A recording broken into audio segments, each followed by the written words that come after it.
Hello అండి. అందరికీ నమస్కారం. మన చందమామ కథలకు మనసారా స్వాగతం. ఇప్పుడు మనం చెప్పుకోబోతున్న కథ ఇంటికన్నా గుడి పదిలం. రచన వసుంధర గారు. ఈ కథ జూలై 1982 చందమామలో ప్రచురించబడిందండి. ఇక కథలోకి వెళ్దామా మరి? ఇంటికన్నా గుడి పదిలం. రామన్నకు ఎంతో వాత్సల్యంగా చూసుకునే తల్లి, తండ్రి, అనుకూలవతి అయిన భార్య, ముత్యాల్లాంటి 3 బిడ్డలు ఉన్నారు. అతడు అన్ని విధాల అదృష్టవంతుడని అందరూ అనేవాళ్ళు. కానీ అతని గురించి ఇంట్లో వాళ్ళందరికీ చాలా కాలంగా చిన్న అసంతృప్తి ఒకటున్నది. రామన్నలో దైవభక్తి ఉన్న ఛాయలు కనిపించేవి కావు. అతడు దేవుడున్నాడనడు, లేడు అనడు. కానీ గుడికి రమ్మంటే మాత్రం రాడు. ఈ విషయంలో తల్లి, తండ్రి చెప్పి చెప్పి విసిగిపోయారు. భార్య కాళ్ళ వేళ్ల పడి ఊరుకున్నది. పిల్లలు ఎంత బ్రతిమాలి ప్రయోజనం లేకుండా పోయింది. ఈ కారణం వల్ల ఏవైనా పర్వదినాల్లో ఇంటిల్లిపాది గుడికి వెళ్ళినప్పుడు రామన్న ఒక్కడు ఇంటికి కాపలా ఉండడం మామూలైపోయింది. ఒకసారి రామన్న కొడుక్కు పెద్ద జబ్బు చేసింది. ఎలాంటి మందులకు జబ్బు లొంగి రాలేదు. ఇక అన్ని ఆశలు వదులుకున్న సమయంలో రామన్న భార్య కొడుక్కు జబ్బు నయమైతే సకుటుంబంగా వచ్చి దేవుడికి అర్చన చేస్తామని మొక్కుకున్నది. ఆమె ఇలా మొక్కుకున్న రాత్రే జబ్బు కాస్త తిరుగుముఖం పట్టింది. కొడుకు పూర్తిగా కోలుకున్నాక రామన్న భార్య భర్తకు గుడిలో అర్చన గురించి చెప్పింది. ఎప్పటిలాగే మీరంతా గుడికి వెళ్ళిరండి, నేను ఇంటికి కాపలా ఉంటాను అన్నాడు రామన్న. అలాగనకండి, దేవుడికి కోపం వస్తుంది. ఇంటిల్లిపాది కలిసి గుడికి వచ్చి అర్చన చేయిస్తామని మొక్కుకున్నాను అని విచారంగా ముఖం పెట్టింది రామన్న భార్య. నాకా గుడి, ఆ వాతావరణం అంటేనే చిరాకు.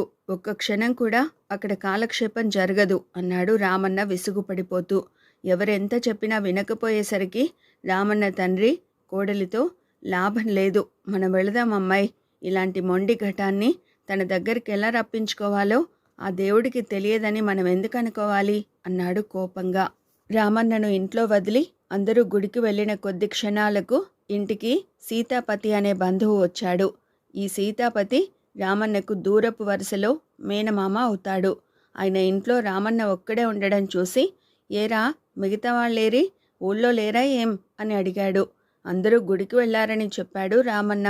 మరి నువ్వు వెళ్ళలేదేం అని సీతాపతి రామన్నను అడిగి, అతడు ఏదో చెప్పబోయేంతలో, పోనీలెద్దు, అంతకంటే పుణ్యం గిట్టుబాటయ్యే పని నే చెబుతాను అంటూ కింద పరిచి ఉన్న చాప మీద కూర్చుని సంచిలోంచి ఒక పుస్తకం తీసి, ఇది భగవద్గీత, ఇందులో మొత్తం 18 అధ్యాయాలున్నాయి, మొత్తం శ్లోకాలు కంఠతా పట్టేశాను, అప్పచెప్పుకుంటావేమిటి అని అడిగాడు. తప్పనిసరి రామన్న పుస్తకం అందుకున్నాడు. పుస్తకం చాలా లావుగా ఉన్నది. పైగా సీతాపతి ఒక్కో శ్లోకాన్ని పాటలా సాగదీసి మరీ చదువుతున్నాడు.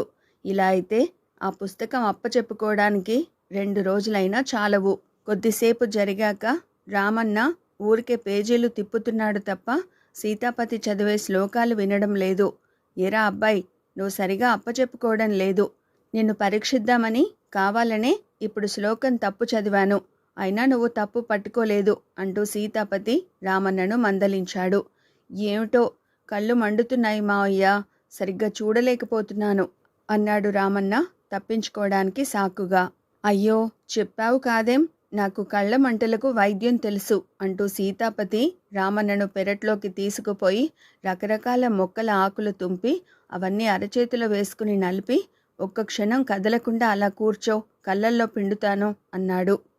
ఆ రసంతో ఉన్న కళ్ళు కూడా పోతాయేమోనని రామన్నకు ఎక్కడలేని భయం వేసింది. వద్దు మావయ్య, ఈ ఉదయాన్నే గ్రామ వైద్యుడు నా కళ్ళల్లో ఏదో రసం పిండాడు, ఇది అది కలిసి వికటిస్తుందేమోనని నా భయం అన్నాడు రామన్న.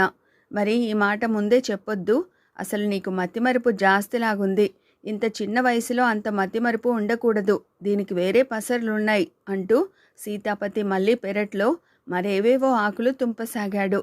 ఇది చూసి రామన్నకు గుండె పీచు పీచుమన్నది. అతడు సీతాపతితో, మావయ్య, దేవుడంటే నీ అభిప్రాయం ఏమిటి అన్నాడు. దేవుడనేవాడున్నాడు, అయితే కొందరు మూర్ఖులు ఆయన గుడిలో మాత్రమే ఉన్నాడనుకుంటారు. నేను మాత్రం ఆయన ఎక్కడ పడితే అక్కడ ఉన్నాడని నమ్ముతాను. అందుకే నేను దేవుణ్ణి ఎక్కడైనా ప్రార్థిస్తాను, కానీ గుడిలో మాత్రం ప్రార్థించను అన్నాడు సీతాపతి. నిజంగా నువ్వు గుడిలో అడుగు పెట్టవా మావయ్య అని అడిగాడు రామన్న ఆతృతగా. పొరపాటున కూడా అడుగు పెట్టను అన్నాడు సీతాపతి. అప్పుడు రామన్న గబగబా తన భార్య మొక్కును గురించి చెప్పి, వాళ్ళంతా నా కోసం గుడిలో ఎదురు చూస్తుంటారు. మావయ్య, మేం తిరిగొచ్చేదాకా నువ్వింటికి కాస్త కాపలాగా ఉన్నావంటే నీ రుణం ఈ జన్మకు తీర్చుకోలేను అంటూ సీతాపతి బదులు కోసం ఎదురు చూడకుండా పరిగెత్తాడు.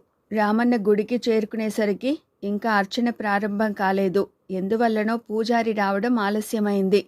అతన్ని చూస్తూనే అందరూ ఆశ్చర్యపోయారు. ఏం చేయను మరి, ఇంటికన్నా గుడి పదిలం అనిపించింది అంటూ రామన్న జరిగిందంతా చెప్పాడు.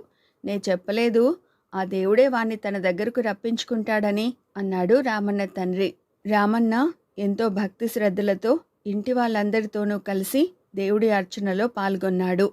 ఇల్లు చేరగానే రామన్న తండ్రి సీతాపతితో, సీతాపతి బావా, ఈనాటి నుంచి పండగల్లోనూ పర్వదినాల్లోనూ మా ఇంటికి వస్తూ ఉండు. నీ కారణంగా మా వాడికి దైవ దర్శనమైనా అవుతూ ఉంటుంది అన్నాడు. ఆ మాటల వెనుక ఉన్న రహస్యం ఏమిటో తెలియక సీతాపతి ఆశ్చర్యపోయాడు. ఇదండి వసుంధర గారు చందమామలో రచించిన ఇంటికన్నా గుడి పదిలం అనే కథ. మరో మంచి కథతో మళ్ళీ కలుసుకుందామండి. Thank you.